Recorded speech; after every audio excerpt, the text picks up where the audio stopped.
Cara, uma conversa na sala dos professores virou um debate de teologia. Deixa eu te contar isso aqui. Na segunda-feira agora, eu sofri um acidente de moto, subindo para o trabalho. Depois que saí do hospital, aproveitei que havia confissões e fui me confessar. Daí, conversando disso na sala dos professores, surgiu uma pergunta de um professor. Quando é necessário se confessar? Eu respondi que quando havia pecado mortal, obviamente. Mas isso gerou um debate. E eu queria partilhar isso com você. E você? Você sabe a diferença entre pecado mortal e pecado venial? Vamos lá que eu vou te explicar.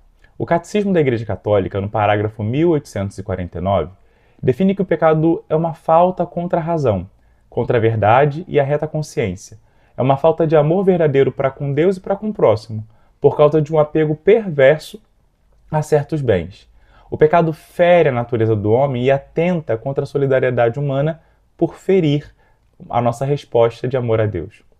Ou seja, o pecado é uma rejeição da vontade de Deus. Toda vez que uma pessoa escolhe livremente algo contrário à lei divina, ela rompe com maior ou menor grau a sua amizade com o Senhor. A Bíblia, a Sagrada Escritura, lá na 1 de João, capítulo 3, versículo 4, ensina que todo aquele que comete pecado transgride a lei, porque o pecado é a transgressão da lei.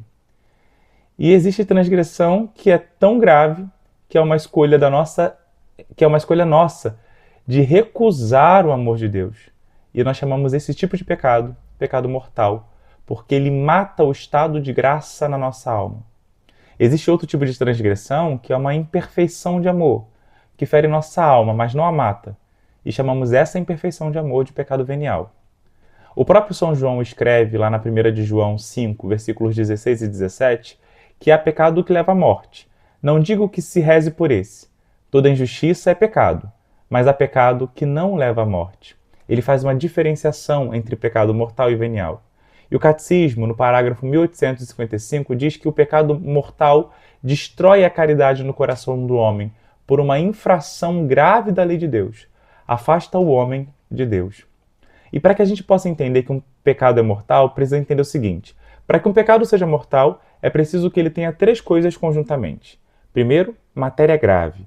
Depois, plena consciência. E, por fim, um consentimento deliberado. Isso está lá no Catecismo, parágrafo 1857.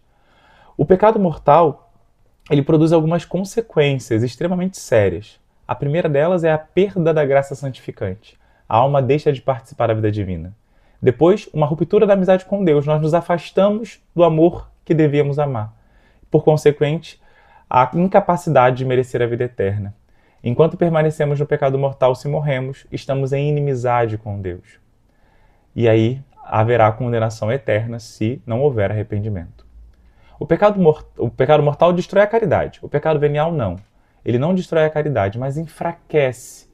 O Catecismo ensina que comete-se um pecado venial quando não se observa em matéria leve a medida prescrita pela lei moral, ou quando se desobedece à lei moral em matéria grave, mas sem pleno conhecimento ou sem consentimento total. Isso está lá no parágrafo 1862.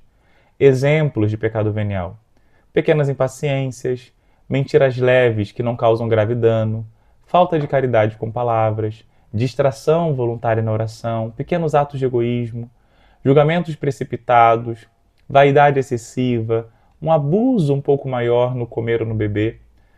Esses pecados, quando não causam grave dano, são pecados veniais. Os pecados veniais são perdoados pelo nosso arrependimento e pelos atos de piedade, como oração, leitura da Bíblia, mas os mortais, pelo nosso arrependimento e pela confissão sacramental. Mas preste atenção aqui. O mais importante não é saber se o pecado é mortal ou venial. O importante é romper com todo e qualquer pecado.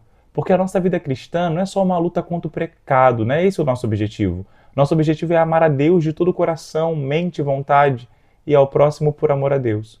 Quando amamos, evitamos ofender o amado e, portanto, evitamos o pecado.